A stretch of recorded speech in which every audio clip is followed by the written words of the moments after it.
அருணோட வீட்டிலேருந்து இப்போ வந்திருக்காங்க. செம்ம ட்விஸ்டாக இருக்கு. 6 மாதத்தில் பார்த்தீங்கன்னா அர்ச்சனாக்கும் அருணுக்கும் கல்யாணம் அப்படின்ற மாதிரி சொல்லியிருக்காங்க. அர்ச்சனா வீட்டுக்குள்ளே வருவாங்கன்னு சொல்லிட்டு நீங்கள் எல்லாருமே அவளை எதிர்பார்த்துட்டு இருக்கீங்க. அர்ச்சனாவை பற்றி அப்டேட் வந்து நான் இன்னொரு வீடியோவில் ஃபுல்லாகவே நான் சொல்கிறேன். இப்போ அருணோட அப்பா அம்மா வந்து என்னென்ன சொன்னாங்க, என்ன பேசியிருக்காங்க அப்படின்னு சொல்லிட்டு இந்த வீடியோவில் பார்ப்போம். நம்ம அதாவது இவ்வளவு நாளாக நம்ம ஒன்று நினச்சிக்கிட்டு இருந்தோம். அதாவது என்னடா அருணும் முத்துக்குமரன்னு போட்டு இப்படி அடிச்சுக்கிறாங்க, யாரா அவங்க அப்படின்ற மாதிரி. நம்மளுக்கே வந்து அங்காளி பங்காளிக்கெல்லாம் ஒரு சண்டை வரும் பார்த்தீங்களா, என்னதான் பண்ணாலும் ஆகாது, என்னடா அவன் அப்படின்ற மாதிரி இருக்கும். பார்க்கும்போது நம்மளுக்கே ஷாக்காக இருக்கு. இவங்க சொந்தக்காரங்களா, அதாவது அங்காளி பங்காளியா. அதாவது அவங்க அப்பா வந்தோடனே வந்து எல்லாத்திலையும் பேசிக்கிட்டு இருக்காரு, ஒரு விஷயத்த வந்து சொல்றாரு. அதாவது முத்துக்குமரன் உன்கிட்ட ஒரு மெயினான விஷயம் சொல்லணும்பா அப்படின்ற மாதிரி சொல்லும் போது எல்லாருக்கும் பகீர்னு என்ன முத்துக்குமரன் சொல்ல போறாரு அப்படின்னு சொல்லிட்டு எல்லாம் எதிர்பார்த்துட்டு இருக்காங்க.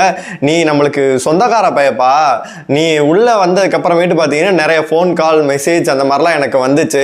உங்க ஊர் தானே, இந்த மாதிரி இடத்துல இருந்து வந்துச்சு அப்படின்னு சொல்லிட்டு அதை டீட்டெயிலாலாம் சொல்றாரு. நீ வெளியில வா, நம்ம நிறையாவே பேசுவோம், நீ நம்மளுக்கு பங்காளிப்பா அப்படின்னு சொல்லிட்டு சொல்றாப்புல. பார்த்தா செம்ம ஷாக்கு. அதனாலதான் 2 பேரும் அடிச்சுக்கிட்டீங்களா. நம்மளே பார்க்கும்போது இவன் ஒன்று சொல்லுவான், அதுக்கு முரணா இவன் ஒன்று சொல்லுவான், இவன் ஒன்று பேசுவான், இவனுக்கு ஒன்று அகைன்ஸ்டா இருக்கும். 2 பயலுக்கு செட்டே ஆகாது. பார்த்தீங்கன்னா ஒரு ஐடியாலஜிக்கலா பார்த்தீங்கன்னா 2 பேரும் ஒன்று ஸ்ட்ராங்கா வைப்பானுங்க. நான் தான் பிடிச்ச முயலுக்கு 3 கால் அப்படின்னு சொல்லிட்டு 2 பயலுமே நிற்பான். அப்பயே நம்மளுக்கு டவுட்டா இருந்திருக்கணும். பார்த்தீங்கன்னா இப்போதான் நம்மளுக்கு எல்லா உண்மைகளுமே தெரியுது அப்படின்னு தான் சொல்லணும். அப்புறமேட்டு அருண் அவர்கள் பார்த்தீங்கன்னா அர்ச்சனா அவங்க அப்பா அம்மா எல்லாம் பேசிட்டு இருக்காங்க. ஜெஃப்ரி போயிட்டு அவங்க அப்பாட்ட கேட்கிறாரு, அப்பா எப்பா கல்யாணத்தை பத்தி சொல்லிக்கிட்டு இருந்தான் அப்படின்ற மாதிரி கேட்கும் போது அவங்க அப்பா ஒரு விஷயத்த சொல்றாரு. அதாவது 6 மாசத்துல கல்யாணம், பிரம்மாண்டமா வைக்கணும், செலிபிரிட்டி கல்யாணமா வைக்கணும் அப்படின்லாம் எனக்கு விருப்பம் கிடையாது. சிம்பிளா வச்சாலும் வந்து மன நிறைவா வைக்கணும், ஒரு ரிசப்ஷன் மட்டும் வைக்கலாம், அப்புறமேட்டு கல்யாணம் சிம்பிளா பண்ணலாம் தான் இருக்கும் அப்படின்ற மாதிரி அவங்க அப்பா சொல்றாரு. இல்லப்பா இவனுமே கல்யாணத்தை பத்தி சொன்னா அப்படின்ற மாதிரியுமே அருண் அவர்களுமே சொல்றாரு. அவங்க அப்பா அம்மா வெளியில போகும்போது பாத்தீங்கன்னா தங்கச்சி அபியை கேட்டதா சொல்லுங்க அப்படின்னு சொல்லிட்டு அர்ச்சனாவை கேட்டதா சொல்லுங்க அப்படின்ற மாதிரி தலைமை சொல்லியிருப்பாரு. அவருக்கு அப்படியே முகமெல்லாம் அப்படியே இதா இருந்துச்சு, அப்படி பூரி போட சொல்லியிருப்பாரு. அதெல்லாம் பார்க்க கியூட்டா இருந்துச்சு. அவங்க அப்பாவும் பார்த்தீங்கன்னா நிறைய விஷயங்கள் வந்து சொல்லியிருப்பாரு அருண்கிட்ட வந்து, நீ எதுக்கு ரொம்ப லோவா இருக்க, அப்படியெல்லாம் இருக்காது, ரிலேட்டிவ்ல இருந்து எல்லாமே பார்க்கறதுக்கு எனக்கு பிடிக்கவே இல்லை, நீ வந்து ஸ்பிரிட்டா சூப்பரா விளையாடு, வாரம் வாரம் உன்னை வந்து குறை சொல்றாங்க அப்படின்னா நீ கேமை வந்து வேற லெவல்ல விளையாடுறடா கண்ணா, அதனால வந்து கேமை மட்டும் இது பண்ணு, அது வேற எதையுமே யோசிக்காத, அழுவாத, நீ அழுத அப்படின்னா வந்து நம்மளுக்கு கஷ்டமா இருக்கு அப்படின்ற மாதிரி. ஏன்னா 2 நாட்களா பார்த்தீங்கன்னா வர ஃபேமிலி எல்லாருமே போட்டு அவர் அடின்னு அடிச்சிட்டு இருப்பாங்க. அடிச்சிட்டு இருக்கும்போது ரொம்ப லோவா இருப்பாப்ல, லெட்டரை பார்த்து பேசிட்டு இருப்பாப்ல, அப்படியே ரொம்ப லோவா இருப்பாப்ல. பிக் பாஸ்ட் அவரே சொல்லிட்டாரு, எங்க வீட்டுல இருந்து ஃபேமிலி எல்லாம் வர வேணாம் அப்படின்னு சொல்லிக்கிட்டே இருப்பாப்ல.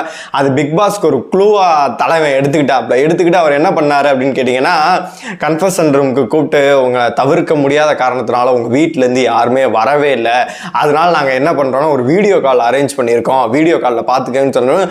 அருணுக்கு பகீர்னா ஆயிருச்சு. பாஸ் வீட்டில் எதுவும் பிரச்சனை கேட்கும்போது நல்லா தான் இருக்காங்க, இருங்க அப்படின்னு சொல்லிட்டு வீடியோ அப்படியே பஃபர் ஆகிட்டே இருக்கு. வீடியோ கால் நம்மளுக்கு வரும், அந்த மாதிரி வீடியோ கால் வந்து அஷ்டி அந்த மாதிரி வருது. அருண் அதே சொல்றாப்ல, அஷ்டி அந்த மாதிரி வருது. பார்த்தீங்கன்னா பஃபர் ஆகிட்டே இருக்கு. அவருக்கு என்ன ஆச்சுன்னே புரியவே இல்லை. பார்த்தீங்கன்னா இவங்களை வந்து வெளியில வந்து இவங்க எல்லாரும் வீட்டில் இருக்கவங்களாம் அழகா கூப்பிட்டு போய் உட்கார வச்சு அது ஒரு ஃபன் பண்ணி எல்லாமே பண்ணிட்டு இருந்தாங்க. அதெல்லாம் பார்க்கறது சூப்பராக இருந்துச்சு.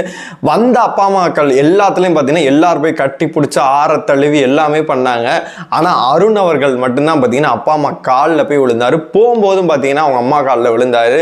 உலகத்துல எந்த விஷயம், 1000 கடவுள் இருக்கலாம், 1000 ஆசான் இருக்கலாம், எல்லாமே இருக்கலாம், எல்லாம் வந்து இப்படி நிற்கும் தனியா. அடுத்துதான் உலகத்துல சிறந்தது எது அப்படின்னா அம்மா தான். அம்மாவை மதிச்சோம், அம்மா காலில் விழுந்தோம் அப்படின்னா தான் நம்மளுக்கு வந்து என்ன கிடைச்சாலும் வந்து ஒரு படி மேலே கிடைக்க வேண்டியது கண்டிப்பாக கிடைக்கும்னு சொல்லிட்டு இந்த விதத்துல வந்து அருண் அவர்களை வந்து கண்டிப்பா நம்ம பாராட்டி ஆகணும். உள்ள நம்ம எவ்வளவோ அருண் நம்ம திட்டிருக்கோம், டப்புக்கு டப்பா எல்லாம் சொல்லியிருக்கணும். ஆனா அம்மா அப்பாவுக்கு மதிப்பு கொடுத்து வந்தோடனே காலில் விழுந்தாப்புல, போனோன்னு காலில் போகும்போதும் பார்த்தீங்கன்னா காலில் விழுந்து இது பண்ணாப்புல.